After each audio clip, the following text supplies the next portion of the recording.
नमस्ते, मैं doctor Aman Gupta, senior consultant urology and kidney transplant, Fortis hospital Basant Kunj, New Delhi में स्थित। दोस्तों, 26 मई 2020 आज का दिन का क्या महत्व है।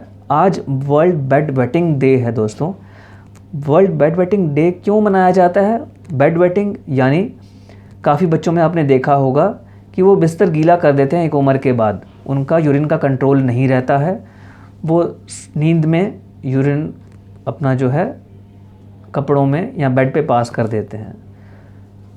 3-4 साल तक की उम्र तक तो ये नॉर्मल माना जाता है, बट उसके बाद अगर ये बेड वेटिंग की प्रॉब्लम रहती है तो इसमें बच्चों को काफ़ी प्रॉब्लम फेस करनी पड़ती है।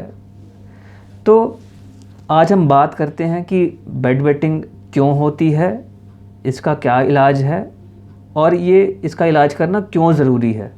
तो सबसे पहले बात करें कि कितने लोगों को ये प्रॉब्लम होती है। देखा गया है कि 7 साल की उम्र तक 5 से 10% बच्चों को ये प्रॉब्लम रहती है। मेजॉरिटी जो बच्चे हैं उनका ब्लैडर कंट्रोल है, यूरिन रोकने की जो क्षमता है वो 3 साल तक आ चुकी होती है। तो इसका नुकसान क्या है? अगर बेड वेटिंग कर रहा है बच्चा तो उसको बच्चे को क्या प्रॉब्लम हो सकती है? नंबर 1 मेन जो प्रॉब्लम है, इसकी वजह से बच्चे को इन्फीरियरिटी कॉम्प्लेक्स, हीन भावना, ये सब चीज़ें डेवलप हो सकती हैं। उसको लगता है कि अपने जब वो दूसरे बच्चों से या भाई बहनों से बात करता है, उसको लगता है कि शायद मेरे में कोई कमी है कि मुझे ऐसी प्रॉब्लम हो रही है। तो कई बार वो दूसरे बच्चों से खेल कूद अवॉइड करता है, बातचीत करना अवॉइड करता है, दूसरे बच्चों के घर सोने जाते हैं। आमतौर पर छोटे बच्चे कई बार फ्रेंड्स के घर रहने जाते हैं रात को, तो वो इसलिए अवॉइड करते हैं। या फिर हो सकता है कि वो स्टडीज़ में उनका ध्यान ना लगे या उनको ऐसा लगता है कि मैं कुछ दूसरे बच्चों से अलग हूँ। तो कई बार इसकी वजह से साइकोलॉजिकल प्रॉब्लम्स बच्चों को हो सकती हैं। दूसरा नुकसान जो ये हो सकता है कि जब वो रात को गीले में रहते हैं तो उसकी वजह से स्किन अगर गीला रहता है ओवरनाइट तो उसकी वजह से स्किन में प्रॉब्लम्स बच्चों को हो सकती हैं। तो ये प्रॉब्लम होती ही क्यों है? इसके एक जो गलत धारणा लोगों में बनी हुई है कि उनको लगता है कि ये साइकोलॉजिकल प्रॉब्लम है। ये धारणा बिल्कुल गलत है। तो काफ़ी बार पेरेंट्स इस धारणा को लेते हुए बच्चे को डांटना शुरू कर देते हैं या उसको समझाना शुरू कर देते हैं। ये चीज़ बिल्कुल गलत है। इस चीज़ से बच्चे को और नुकसान पहुंचेगा, उसका कॉन्फिडेंस लेवल और कम हो जाएगा।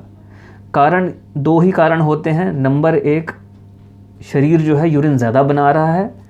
दूसरा कारण हो सकता है कि यूरिन तो नॉर्मल बन रहा है पर ब्लैडर जो है कंट्रोल नहीं कर पा रहा, ब्लैडर की कंट्रोल की पावर जो है वो डिस्टर्ब्ड है। तो ये डायग्नोज करना बड़ा ज़रूरी होता है कि इन दोनों में से कौन सी कारण है जिसकी वजह से बेड वेटिंग हो रही है। तो इसके लिए आपको अपने पीडियाट्रिशियन, फिजिशियन या यूरोलॉजिस्ट को मिलना बहुत ज़रूरी है। जानना क्यों ज़रूरी है? क्योंकि कई बार क्या होता है कि ब्लैडर की नर्व्स की प्रॉब्लम होती है जो अगर अनडायग्नोज्ड रहें तो वो सीरियस प्रॉब्लम कॉज कर सकती हैं बच्चे को। तो इसका इलाज कैसे किया जाता है? नंबर 1 जो सबसे ज़रूरी चीज़ है, बच्चे को डांटिए मत, बच्चे को ब्लेम मत करिए कि वो कुछ गलत कर रहा है। दूसरा चीज़, कई बार जो माएँ होती हैं, पेरेंट्स होती हैं, वो अपने ऊपर ब्लेम लेना शुरू कर देती हैं कि शायद हमने कुछ ऐसा प्रेगनेंसी के टाइम ऐसा कुछ किया जिसकी वजह से बच्चों को प्रॉब्लम हो रही है। तो वो भी सोचना गलत है। दूसरा इम्पॉर्टेंट जो पहलू है, फ्लूइड कैसे मैनेज करें, लिक्विड इनटेक कैसे मैनेज करें। सो नंबर 1 जो पानी का इनटेक है, दिन में तो नॉर्मल रखिए, जितना बच्चे को प्यास लगती है या बच्चा खेल कूद ज़्यादा करता है, लिक्विड इनटेक बढ़ाइए।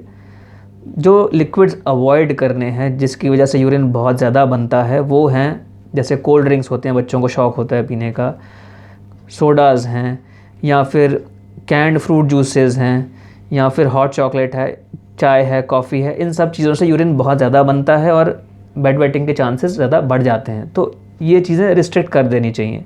ज़ीरो करना बहुत मुश्किल होता है छोटे बच्चों में, तो ये चीज़ों को जहाँ तक हो सके कम कर देनी चाहिए। दूसरी चीज़ जो है, इनको टॉयलेट ट्रेनिंग देनी होती है। एक तो काफ़ी बार बच्चे जो होते हैं काफ़ी घंटे तक वॉशरूम जाते ही नहीं हैं। तो एक तो उनको सिखाना है कि रेगुलर इंटरवल्स पे टॉयलेट जाना है, यूरिन पास करना है, स्पेशली रात को सोने से पहले ज़रूर पास करके सोना है। तो ये चीज़ बहुत ज़रूरी है। काफ़ी बच्चों को कॉन्स्टिपेशन होती है, तो कॉन्स्टिपेशन की वजह से भी यूरिन प्रॉब्लम ज़्यादा बढ़ जाती हैं। तो कॉन्स्टिपेशन का इलाज जो घर में ये होता है कि दिन के टाइम पे लिक्विड्स उनको ज़्यादा दें, खाने में फ्रूट्स, वेजिटेबल्स, इन सब से कॉन्स्टिपेशन में मदद मिलती है। तीसरी चीज़, डॉक्टर को ज़रूर दिखाना है, वो इन्वेस्टिगेट करेंगे कि क्या कारण है जिसकी वजह से ये प्रॉब्लम शुरू हुई। सक्सेसफुल मेडिसिन्स हैं, टॉयलेट ट्रेनिंग बताई जाती है कैसे करनी है, मेडिकेशंस हैं जिससे ब्लैडर को कंट्रोल या फिर रात को जो यूरिन ज़्यादा बन रहा है उसको कंट्रोल करने में मदद मिलती है, और इसका 100% इफ़ेक्टिव ट्रीटमेंट है। और कुछ टेस्ट करने पड़ते हैं कई बार देखने के लिए कि नर्व्स में कुछ प्रॉब्लम तो नहीं है, सो वो सब चीज़ें करनी बहुत ज़रूरी हैं।